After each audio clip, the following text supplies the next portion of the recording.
The black SUV rolled to a stop 2 blocks away from the restaurant. Inside, Vin Diesel sat in the back seat, staring out the tinted window at the busy Los Angeles street. He pulled a worn baseball cap from his jacket pocket and tugged it low over his forehead.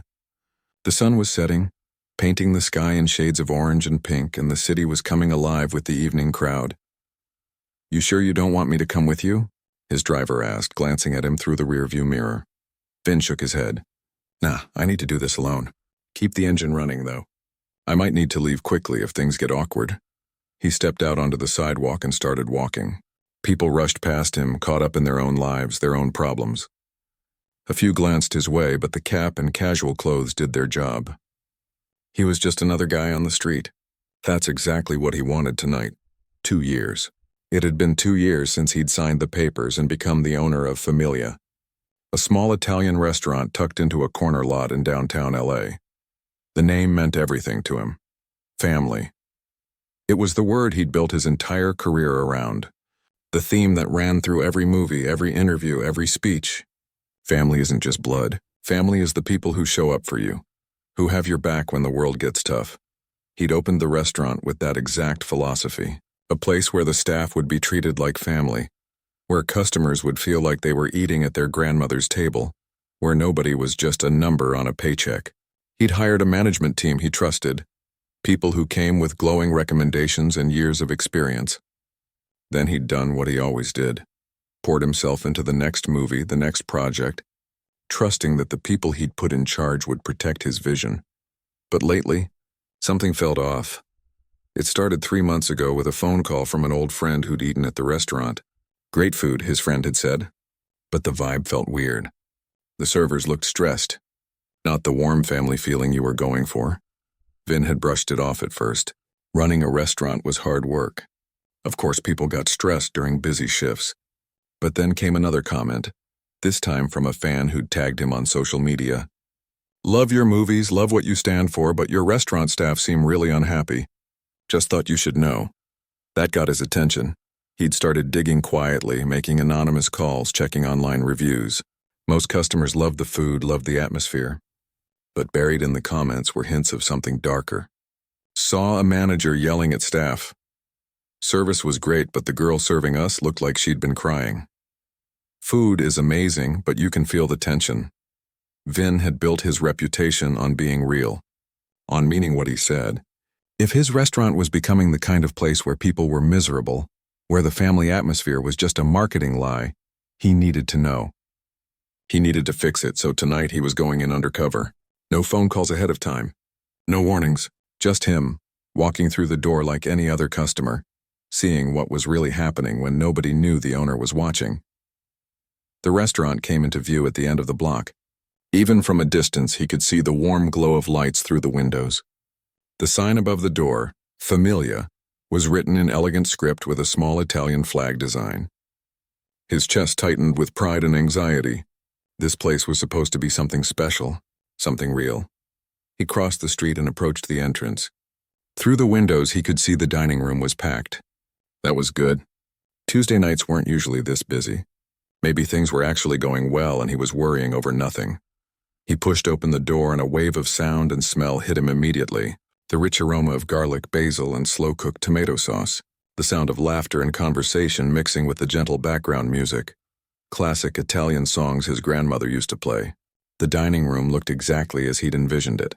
Exposed brick walls decorated with framed family photos. Warm Edison bulbs hanging from the ceiling. Wooden tables that looked worn and loved. A young host approached him with a practiced smile. She didn't recognize him. Perfect. "Good evening. Welcome to Familia. Do you have a reservation?" "No reservation," Vin said, keeping his voice casual. "Just hoping to grab a table if you have one." She checked her computer screen, her fingers flying over the keyboard. "We're pretty full tonight, but I can get you a spot at the bar right now, or there's a table opening up in about 20 minutes. "Bar is fine," he said. She grabbed a menu and led him through the dining room. Vin kept his head down, but his eyes were working. He watched everything. The tables were full of happy diners, twirling pasta on their forks, sharing bottles of wine.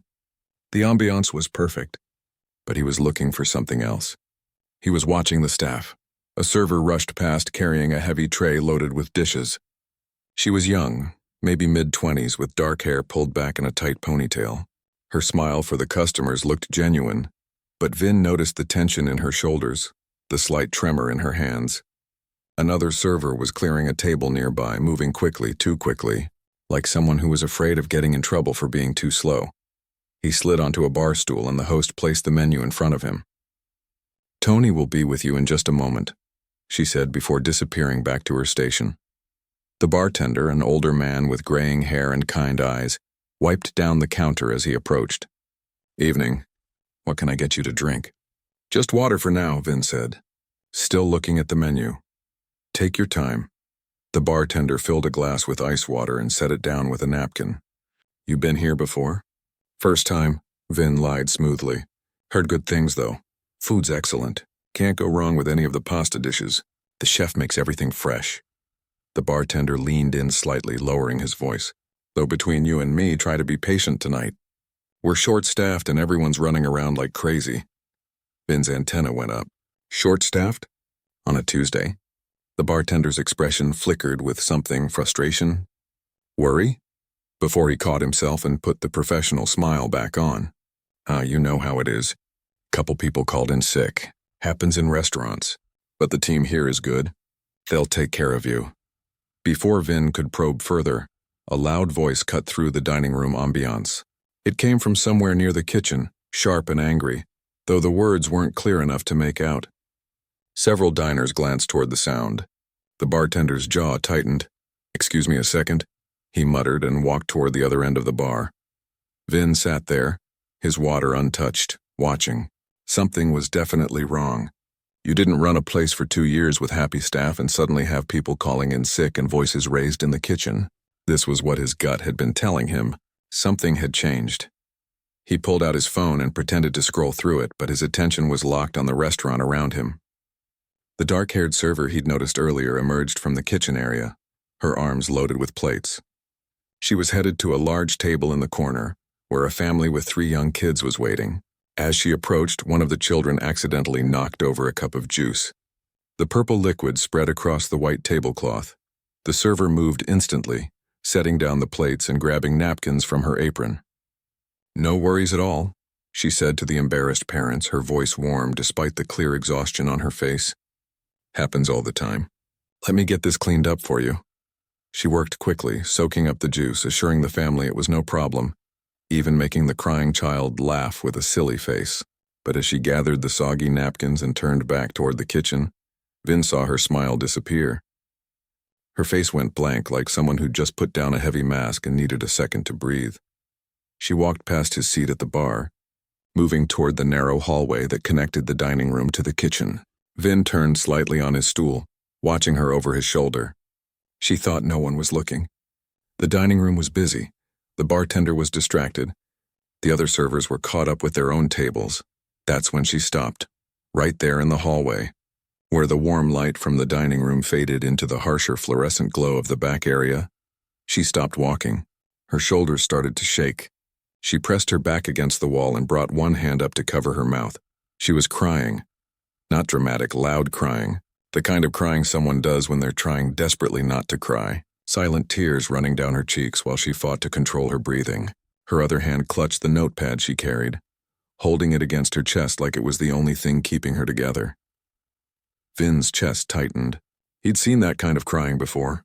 His mother used to cry like that when he was a kid, late at night when she thought no one could hear, when the bills were too high and the money was too low and she was trying to be strong for her children. But the weight was just too much. This wasn't someone having a bad day. This was someone who was breaking. He stood up from the bar stool. The bartender was busy making drinks for another server. The dining room buzzed with conversation and laughter, completely unaware of the young woman falling apart in the shadows just 20 feet away. Vin moved quietly, instinctively the way he did on movie sets when he sensed someone on the crew was struggling. He approached her slowly, not wanting to startle her. She was still pressed against the wall, trying to pull herself together, wiping at her tears with the back of her hand. She hadn't noticed him yet. "Hey," he said softly. Her head snapped up. For a second, she just stared at him, tears still on her cheeks, confusion in her eyes. Then recognition dawned. Her eyes went wide and her mouth opened slightly in shock. She started, then stopped. She quickly wiped at her face again, standing up straighter. I'm sorry, I didn't know. I'm fine, really. I just needed a second. Vin shook his head gently. Nobody who's fine cries like that where they think no one's watching. She looked like she wanted to argue, to put on the professional mask again and insist everything was okay. But something in his voice, or maybe just the exhaustion of pretending for too long, made her shoulders slump. I really shouldn't. She glanced around nervously. I need to get back to my tables. In a minute, Vin said. His voice was kind but firm. What's your name? She hesitated, then answered quietly. Rosa. I've been working here since the day we opened. This place? She stopped, her voice catching. This place used to mean something, you know? Used to, past tense. Those two words told Vin everything he needed to know about how badly things had gone wrong. Talk to me, he said. What happened tonight? Rosa looked at him for a long moment. He could see the war happening behind her eyes, the fear of speaking up versus the desperate need for someone, anyone, to finally hear what was really going on. The tears started again, and this time she didn't try to hide them. Everything, she whispered. Everything happened. Vin looked at Rosa standing there in the dim hallway, tears streaming down her face, and he felt something shift inside him. This wasn't just business anymore. This was personal. He'd built his whole career on one simple idea. That family meant something. That loyalty went both ways, that people weren't disposable.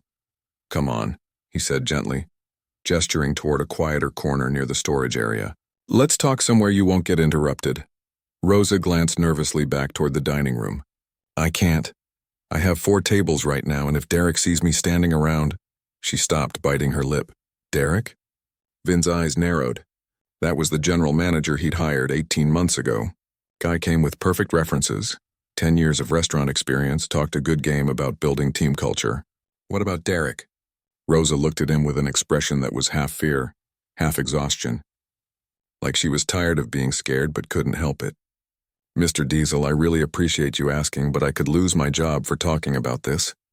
I need this job.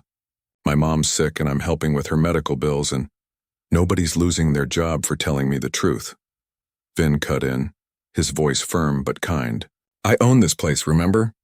Derek works for me. You work for me, and right now I'm asking you what's wrong. Something in his tone must have reached her because she let out a long, shaky breath. She looked over her shoulder one more time, then back at him. Okay, but not here. Can we... She pointed to a small alcove near the back exit where boxes of supplies were stacked. They moved to the spot and Rosa leaned against the wall like her legs might give out. Now that she'd decided to talk, the words started pouring out. It started about 6 months ago, she began, her voice low. Right after you hired Derek as general manager. At first, everything seemed fine. He was nice, professional.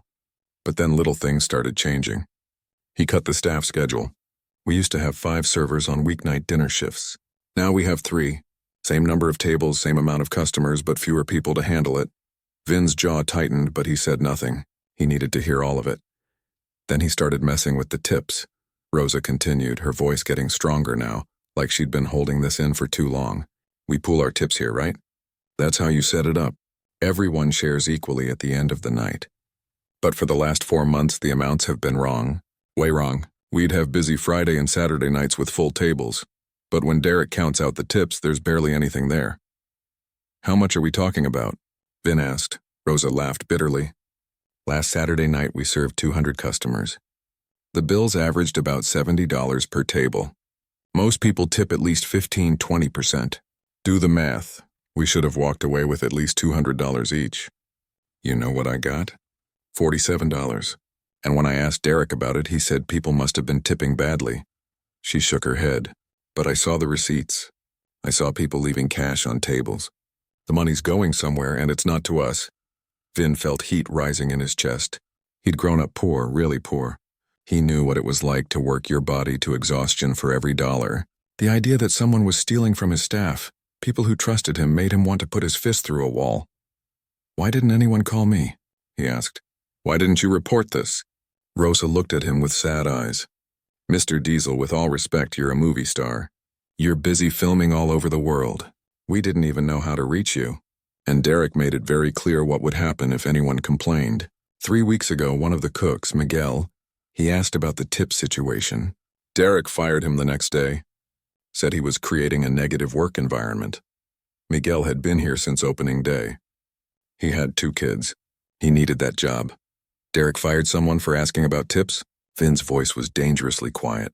Not just Miguel, Rosa said. Last month, one of our servers, a woman named Chen, she had to leave early one night because her daughter got sick at school. Derek fired her too. Said she was unreliable. She'd never missed a shift in a year and a half. One emergency and she was gone. Rosa's voice cracked. We're all scared. Most of us can't afford to lose this job. So we put up with it. Vin ran his hand over his face. This was worse than he'd imagined. This wasn't just bad management. This was systematic abuse of people who had no power to fight back. What happened tonight? He asked. What made you break down just now? Rosa took a shaky breath. I asked Derek about last week's tips. Politely, I didn't accuse him of anything. I just said the amount seemed off and asked if he could show me the calculation. She closed her eyes. He got in my face and started yelling. Told me I was lucky to have a job. Said if I had a problem with how he runs things, there are 100 other people who'd be happy to take my place. Then he told me if he heard one more complaint from me, I'd be gone like Miguel and Chen. He threatened you. In front of everyone in the kitchen, the cooks, the dishwashers, the other servers, and nobody said anything because everyone's afraid. Rosa wiped at her eyes again. I've been here since day one, Mr. Diesel. I believed in what you said this place would be. You talked about family, about treating people right, about creating something real. I told everyone how amazing it was going to be to work somewhere that actually cared. And now, she gestured helplessly. Now I'm crying in hallways and terrified to ask for what I'm owed. Vin was silent for a moment. His mind was racing, but his face was calm. This was the look he got on movie sets when something went seriously wrong. That dangerous calm that his directors knew meant he was about to fix something, no matter what it took. Is Derek here tonight? He asked. Rosa nodded. He's always here during dinner service. That's when he can watch everyone and make sure nobody steps out of line. Good, Vin said. The single word carried weight. I need you to do something for me, Rosa. Can you go back to your tables and act like everything's normal? She looked confused. What are you going to do? I'm going to find out exactly what's been happening in my restaurant, he said. But I need to do it quietly. I don't want Derek knowing I'm here yet. Can you do that? Just keep working like we never had this conversation? Rosa nodded slowly. Yeah, I can do that. One more thing, Vin said. Who else can I talk to? Who else has been dealing with this? Everyone, Rosa said simply. Talk to Antonio, the bartender. Talk to Yuki, she's serving tonight too. Talk to Carlos in the kitchen.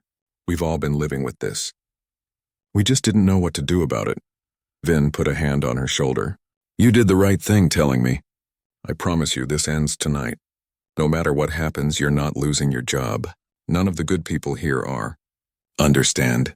For the first time since he'd found her crying, Rosa's expression softened. She nodded, and there was something like hope in her eyes. Now go, Vin said gently. Take care of your tables. I'll take care of the rest.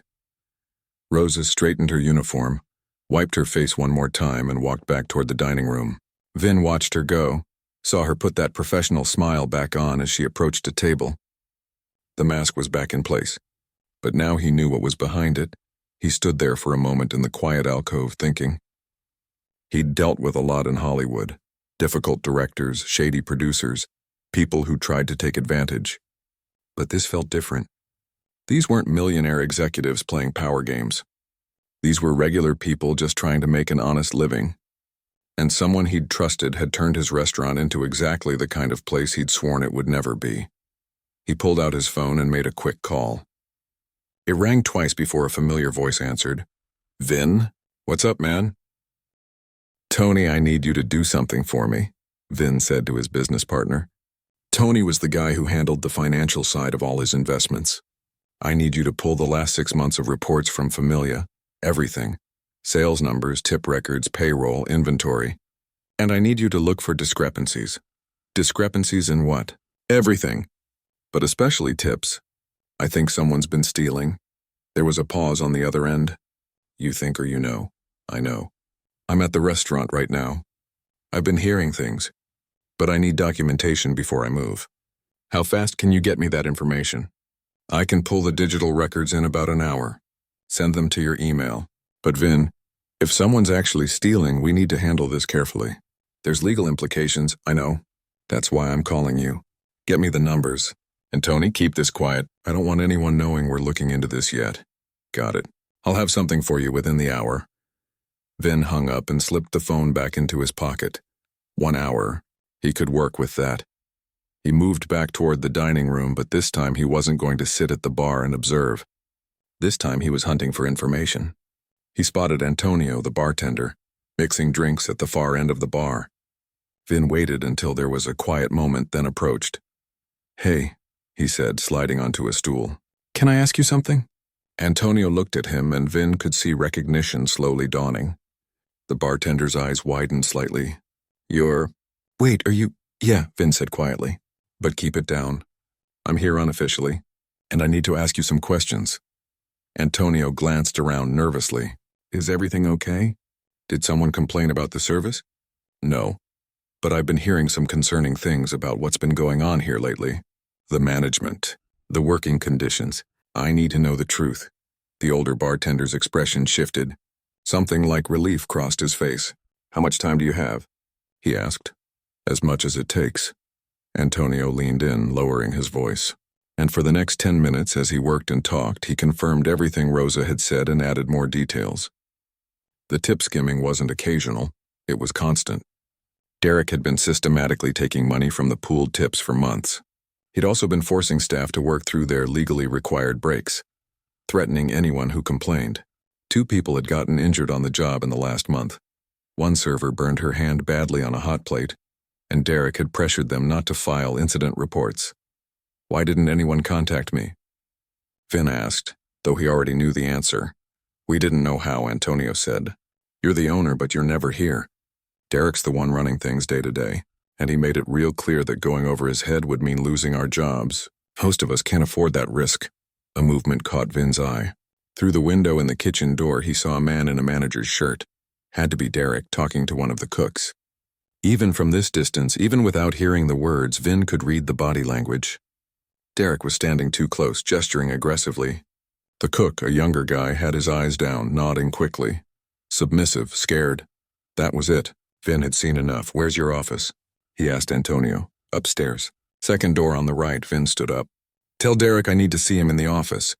Don't tell him why. Just say there's someone here to see him about restaurant business." Antonio's eyes widened. "You're going to talk to him?" Right now? "Right now," Vin confirmed. "And Antonio? Whatever happens in the next hour, whatever you see or hear, you and everyone else here still have jobs. The only person who needs to worry is Derek." He walked toward the stairs at the back of the restaurant, his mind already planning the conversation. He'd dealt with bullies before in school, on movie sets, and business meetings. They all had one thing in common. They folded when someone finally stood up to them.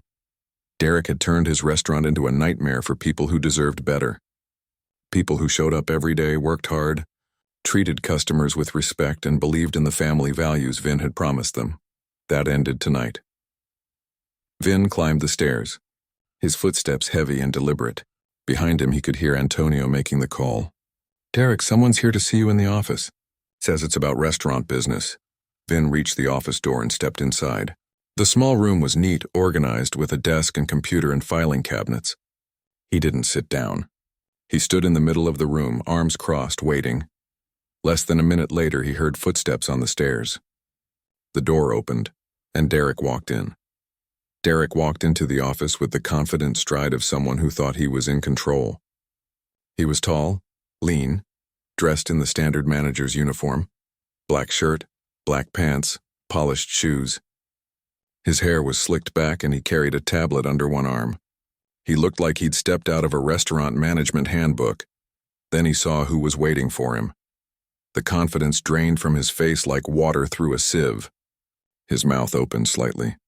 The tablet almost slipped from his grip. Mr. Diesel," he stammered. "I had no idea you were coming tonight. Nobody told me." "Sit down," Vin said. His voice was calm, but it carried the kind of weight that made it clear this wasn't a request. Derek hesitated for just a second, then moved to the chair behind the desk. Is everything all right? Is there a problem with... I said sit down. Vin pointed to the chair on the other side of the desk. The guest chair, not the manager's chair. Derek's face flushed, but he moved to where Vin indicated. He sat down, gripping his tablet like it was a shield. Of course. Whatever you need. I'm just surprised to see you. If I'd known you were planning a visit, I would have prepared. That's exactly why I didn't tell you I was coming. Vin cut him off. He walked around the desk slowly, letting the silence build. I wanted to see what this place really looks like when nobody's putting on a show for the owner. I don't understand, Derek said, but his voice wavered. He understood perfectly. Vin leaned against the desk, arms crossed, looking down at the man who'd been running his restaurant. How long have you been stealing from my staff? The question landed like a punch. Derek's face went pale. What? I've never... That's a serious accusation, Mr. Diesel. I don't know who's been saying things, but answer the question. Vin's voice dropped lower, quieter. Somehow that made it more intimidating than if he'd shouted. How long? Derek's hands tightened on the tablet. I manage the tip distribution according to standard restaurant practices. Everything is documented. I can show you the records you created. Vin pushed off from the desk and moved closer. See, here's what I've learned in the last hour. I've talked to your staff, multiple people, and they all tell the same story. Tips that don't add up. Money disappearing. Busy nights that somehow result in almost nothing for the servers who work them. People complain about tips all the time. Derek said, his voice getting defensive now. They always think they should get more. But customers don't always tip well, and I can't control that. Don't lie to me. The words came out hard and sharp. I saw the dining room tonight. It's packed. I've been in this business long enough to know what a successful restaurant looks like. The money's flowing. So where's it going? Because it's not going to the people who earned it. Derek opened his mouth, closed it, then tried again. Mr. Diesel, with respect, running a restaurant is complicated. There are expenses you might not be aware of. Sometimes the tip pool has to be adjusted to cover breakage or mistakes. Or, that's not how tip pools work and you know it. Vin moved around the desk so he was standing directly in front of Derek, looking down at him. I spent years working regular jobs before I made it in Hollywood. Bouncer, construction, anything I could get. I know exactly how tips work. They belong to the staff, period. You don't get to skim off the top. You don't get to decide that your employees deserve less than what customers left for them. Derek's face was red now, sweat beading on his forehead. I've been managing restaurants for 10 years. I have excellent references. If you're questioning my integrity based on gossip from disgruntled employees, Rosa's not disgruntled, Vin interrupted. She's terrified. I found her crying in the hallway tonight because you screamed at her for asking a simple question about her pay. That sound like professional management to you? Derek's jaw tightened. Rosa is overly emotional. She takes things personally when her boss threatens to fire her for asking where her money went. Vin's voice rose slightly. Yeah, I'd take that personally too. And it's not just Rosa, is it? I've talked to Antonio. I know about Miguel. I know about Chen. You've been firing people for standing up for themselves, for having emergencies, for daring to question why they're working their tails off and barely making anything. This is a business, Derek said, his voice getting harder. Sometimes you have to make tough decisions. Sometimes employees don't work out. I'm sorry if some people felt? Vin leaned down so he was eye level with Derek. This isn't about feelings. This is about theft. This is about abusing people who trusted me when I told them this place would be different, that it would be family. Derek laughed, sharp and bitter. Family? Mr. Diesel, no offense, but that's a nice story for the press. This is a restaurant. It's a business. The whole family thing is just marketing. It's not marketing to me. Vin's voice was quiet again, but there was steel in it. When I say family, I mean it. I mean showing up for people. I mean protecting the ones who can't protect themselves. I mean making sure that when someone does honest work, they get honest pay. Derek stood up suddenly, like he'd had enough of being talked down to. Look, I've been doing my job. I've kept this place profitable. The books are clean. If you have actual proof of wrongdoing, then show me. Otherwise, this feels a lot like you're listening to a bunch of employees who don't understand how restaurants work. Vin straightened up to his full height. He had several inches on Derek and about 40 pounds of muscle. But he didn't use his size to intimidate. He just stood there looking at this man who'd taken something he cared about and twisted it into something ugly. Proof, Vin said slowly. Okay, let's talk about proof. He pulled out his phone and opened his email. Tony had come through fast, the records were already there. Vin had spent the last 20 minutes before calling Derek up here reading through them on his phone. The numbers told a clear story. 6 months ago, when you took over as general manager, the average tip percentage reported was 19%. That's good, but pretty standard for a nice restaurant. Vin scrolled through the data. But then something interesting happened. Over the next few months, that number started dropping. 16%, 14%. Last month, you reported that tips averaged only 11%. Like I said, customers, Derek started. Except our customer satisfaction scores have gone up, Vin continued. Reviews are better than ever. People love the food, love the atmosphere. They're not suddenly tipping less. So that means one of two things. Either you're lying about the tip amounts in your reports or you're pocketing the difference. He looked up from his phone. Which is it? Derek's face was bright red now. I don't have to stand here and be accused. You're right. You don't have to stand here. Vin's voice was flat. You can sit back down or you can walk out that door. But if you walk out, I'm calling the police and my lawyers, and we're doing this the hard way. Your choice. The threat hung in the air. Derek stood there, breathing hard, his hands clenched into fists. For a moment, Vin thought he might actually take a swing. But whatever Derek was, he wasn't stupid enough to assault someone with witnesses and security cameras everywhere. He sat down. Smart choice, Vin said. He put his phone away. Now, here's what's going to happen. You're going to tell me exactly how much money you've taken from the tip pool over the last 6 months. Every dollar. And then you're going to tell me what else you've been doing that I don't know about yet. I'm not admitting to anything, Derek said, but his voice had lost its strength. Then I make the phone calls, Vin said simply. And trust me, when my lawyers start digging, they'll find everything. But if you come clean right now, if you tell me the truth and make this easier for everyone, maybe we can handle this quietly. Maybe you walk away without criminal charges. Derek's eyes darted around the room like he was looking for an escape route. There wasn't one. Finally, his shoulders slumped. It wasn't supposed to be like this, he said quietly. How was it supposed to be? Vin asked. Derek ran a hand through his hair, messing up the careful styling. I've been managing restaurants my whole adult life.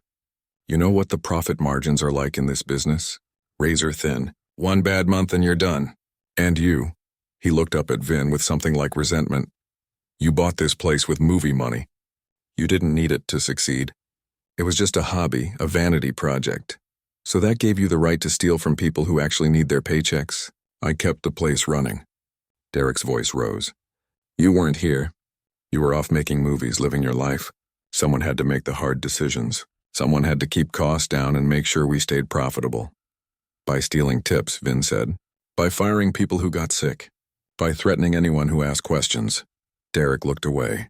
The tips started small. Just a little here and there to cover shortfalls. But then it got easier.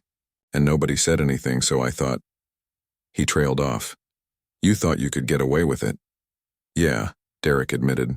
I thought I could get away with it. Vin was quiet for a moment. He'd dealt with plenty of difficult people in his career. But there was something particularly disgusting about this. Derek hadn't stolen from him. Vin could afford the loss. Derek had stolen from people like Rosa, who were helping their sick mothers. People like Miguel, who had kids to feed. People who couldn't afford to lose even one night's tips. How much? Vin asked. Derek hesitated, then said quietly, maybe 15,000, 20,000 over the last 6 months. That's more than some of your staff make in a year, Vin said. You understand that, right? You weren't just taking money. You were taking their ability to pay rent, to buy groceries, to take care of their families. I know. Derek's voice was barely above a whisper. And the people you fired? Miguel Chen? Miguel was asking too many questions. Derek shrugged helplessly. I was trying to send a message. To keep everyone in line. You were ruling through fear, Vin said. The exact opposite of everything this place was supposed to be. Derek didn't argue. He just sat there looking smaller than he had when he'd walked in. All the confidence, all the authority he'd carried was gone. He just looked tired and caught. Vin walked to the window and looked down at the dining room below. Through the glass he could see Rosa serving a table, smiling at customers even though he knew how she really felt. He could see Antonio behind the bar mixing drinks, Yuki carrying a tray of food from the kitchen. All of them working hard, doing their jobs, not knowing that in this office above them things were about to change. He turned back to Derek. "Here's what's going to happen. You're done here tonight. You're going to give me access to everything, accounts, passwords, records. Then you're going to walk out of this restaurant and you're never coming back." "And if I refuse?" Derek asked, but there was no fight left in his voice. "Then I call the police right now and press charges for theft. You'll be arrested in front of your entire staff. It'll be public. It'll be on the news. And my lawyers will make sure you never work in this industry again." Vin crossed his arms. "Or you can leave quietly. I'll give you 24 hours to come up with the money you stole and we handle this privately." Derek looked at him for a long moment. "That's it? No police? No charges? If you pay back every cent within 24 hours, yes. Because I don't want to put my staff through a long legal battle. They've been through enough because of you. But Derek?" Vin's voice got hard again. "If you miss that deadline, if you try to run, if you so much as think about coming back here and causing problems, I'll come after you with everything I have. And trust me, you don't want that." Derek nodded slowly. He looked defeated, which is exactly how Vin wanted him to look. "One more thing," Vin said. "Before you leave, you're going to tell me everything I need to know to run this place.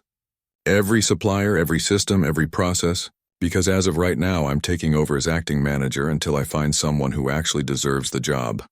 "You're going to manage it yourself?" Derek looked surprised. "Just for a while," Vin said, "until I find someone I can trust. Someone who actually cares about the people working here." Derek spent the next 30 minutes going through everything: vendor contacts, inventory systems, schedule software, accounting procedures. Vin took notes on his phone, asking questions, making sure he had everything he needed. And the whole time he was thinking about what he was going to say to the staff downstairs. Finally, Derek stood up. He looked like he'd aged 10 years in the last hour. "For what it's worth," he said quietly, "I'm sorry. I know that doesn't fix anything, but I am." "Tell that to Rosa," Vin said. "Tell it to Miguel and Chen and everyone else whose lives you made harder." He opened the office door. "Now get out of my restaurant." Derek walked to the door, then paused. "The staff, they're going to know something happened. What are you going to tell them?" Vin looked at him with cold eyes. "The truth, that you're gone and they're safe now. That's all they need to know." Derek nodded and walked out. Vin watched him go down the stairs, watched him walk through the dining room. A few staff members looked up confused. Derek didn't look at any of them. He just walked straight to the front door and out into the night. Vin stood at the top of the stairs looking down at his restaurant. Rosa was still working her tables. Antonio was still behind the bar. Everything looked normal from up here. But it wasn't normal, not yet. There was still work to do. He pulled out his phone and called Tony back. "Derek's gone. He admitted to everything. I need you to prepare paperwork for the money he owes. We're giving him 24 hours to pay it back before we press charges." "Got it," Tony said. "What about the restaurant? You need me to find a new manager?" "Eventually," Vin said. "But first I need to talk to the staff. They deserve to know what's happening." He hung up and started down the stairs. His heart was pounding, not from confrontation with Derek, but from what came next. He was about to walk into that dining room and tell 23 people that everything was about to change. That the nightmare was over. That the promises he'd made when he opened this place were going to mean something again. The dining room noise got louder as he descended. Conversations, laughter, the clink of glasses. Life happening. People enjoying their meals, completely unaware of the drama that had just unfolded upstairs. Vin reached the bottom of the stairs and stepped into view. Rosa saw him first. Her eyes went wide. Then Antonio noticed. Then Yuki. One by one, the staff members spotted him and he could see the questions on their faces. He walked to the center of the dining room and raised his voice just loud enough to be heard. "Can I have everyone's attention for a moment?" The dining room didn't go silent all at once. It was more like a wave, conversations fading, forks pausing halfway to mouths, heads turning. Customers looked up from their meals, confused but curious. The staff froze in their tracks, some of them still holding trays, others mid-stride between tables. Rosa stood near the kitchen door, her eyes wide. Antonio had stopped pouring a drink, the bottle still tilted in his hand. Yuki was at a table with an older couple, their dessert plates balanced on her arm. Even the kitchen staff had heard something happening and were peeking through the service window. Vin stood there in his baseball cap and casual clothes, looking more like a customer who'd wandered into the wrong spot than the owner of the restaurant. But there was something in his presence, in the way he stood, that commanded attention without demanding it. "Sorry to interrupt your meals," he said, loud enough for the customers to hear, but keeping his voice warm. "I'll only take a minute, but I wanted to introduce myself properly." He pulled off his cap. "My name is Vin Diesel, and I own this restaurant." A ripple went through the dining room. Some customers smiled, clearly recognizing him now. A few pulled out their phones, but Vin held up a hand gently. "I'm not here for publicity or photos," he said. "I'm here because this place means something to me. When I opened Familia 2 years ago, I made a promise about what kind of restaurant it would be. A place where people would be treated right, both the customers and the staff. A place that actually lived up to its name." He paused, looking around at the faces watching him. "But I learned tonight that I broke that promise. Not intentionally, but I broke it anyway." The staff exchanged nervous glances. Rosa's hand went to her mouth. "I hired someone I trusted to run this place when I couldn't be here," Vin continued. "And that person took advantage of the good people who work here. He stole from them. He threatened them. He made their lives harder instead of better." His voice was steady, but everyone could hear the anger beneath it. "That ends tonight. Derek is no longer employed here. He's gone, and he's not coming back." You could have heard a pin drop. The customers looked shocked. The staff looked like they couldn't quite believe what they were hearing. "I know this is awkward," Vin said to the diners. "You came here for a nice meal, not a workplace drama. So please enjoy your food. It's on the house tonight, everything. Consider it my apology for the disruption." He gestured to the staff. "But I need to talk to my team for a few minutes. If you'll excuse us." He turned to the servers, cooks, and bartenders. "Can everyone who works here join me? Customers, we'll be right back to take care of you. This won't take long." Rosa was the first to move, setting down her notepad on an empty table. Then Antonio came out from behind the bar. Yuki delivered the dessert plates quickly and hurried over. One by one, the entire staff gathered, servers, cooks, dishwashers, the host. Even Luis, who'd been in the back doing prep work, came out wiping his hands on his apron. There were about 23 of them in total, ranging from teenagers working their first job to people in their 50s who'd been in restaurants their whole lives. They formed a loose semicircle around Vin, their faces showing everything from hope to fear to confusion. Vin looked at each of them, taking his time. When he finally spoke, his voice was quieter, more personal. "I owe you all an apology," he began. "I opened this restaurant with a vision. I wanted it to be different from all the other places I'd worked in my life. All the jobs I had before Hollywood where bosses treated workers like they were disposable. I wanted Familia to actually be a family, a place where hard work was respected, where people looked out for each other, where everyone got a fair shake." He shook his head slowly. "But I wasn't here. I was off making movies, living my life, and I left you in the hands of someone who didn't share those values, someone who saw you as resources to exploit instead of people to respect." His voice got harder. "That's on me. I should have been paying closer attention. I should have made it easier for you to reach me if something was wrong. I failed you." "Mr. Diesel, you didn't know." Rosa started, but he held up a hand. "I didn't know because I didn't create a system where you felt safe telling me," he said. "Derek made you afraid to speak up, and I made it hard for you to reach me. That's a failure of leadership." "My failure," Antonio cleared his throat. "So what happens now?" His voice was cautious, like he was afraid to hope too much. "Are you closing the restaurant? Are we all losing your jobs?" Vin finished. "No, absolutely not. You're the only reason this place is still standing. You're the ones who've been showing up every day, taking care of customers, making incredible food, keeping this place alive despite everything Derek put you through.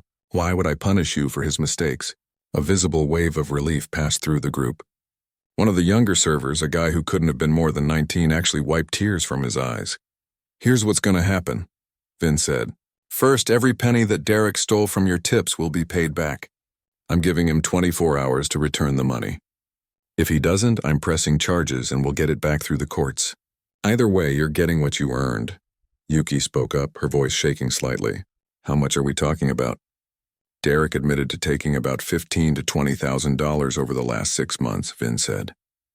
The number caused gasps and angry mutters. That'll be divided among everyone who worked during that period, proportional to your hours. My accountant is working out the exact numbers now. That's like... One of the cooks did quick math in his head. That's hundreds of dollars each, maybe more. It's your money, Vin said simply. You earned it.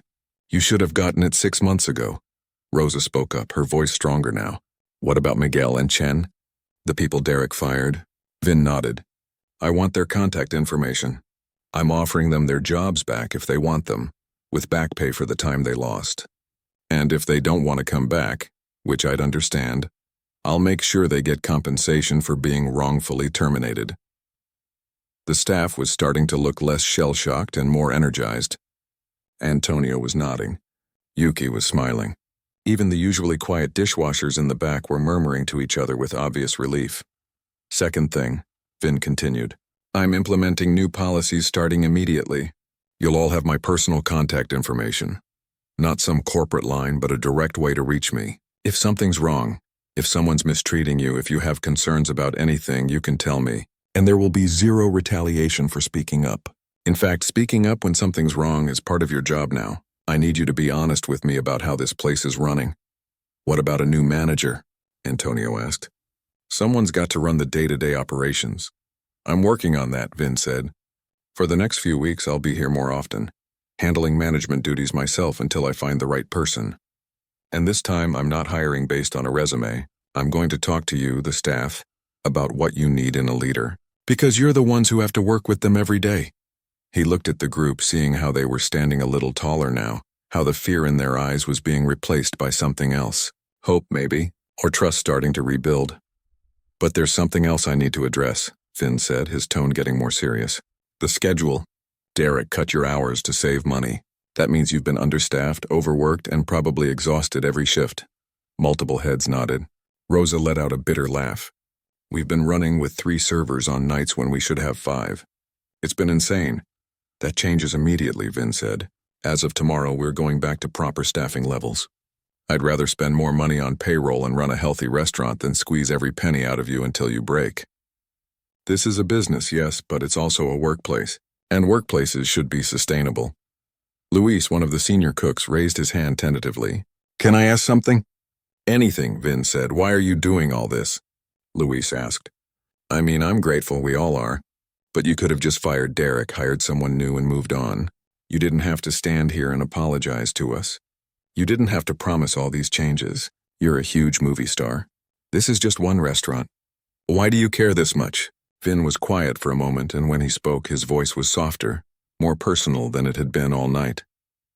Because I remember what it's like, he said. I remember working jobs where bosses didn't care if you were struggling, where you were just a body filling a shift. And if you couldn't handle it, they'd find someone else. I remember wondering if I'd make rent that month. I remember being afraid to speak up because I needed that job, no matter how bad it was. He looked around at all of them. I got lucky. I caught a break in Hollywood. My life changed.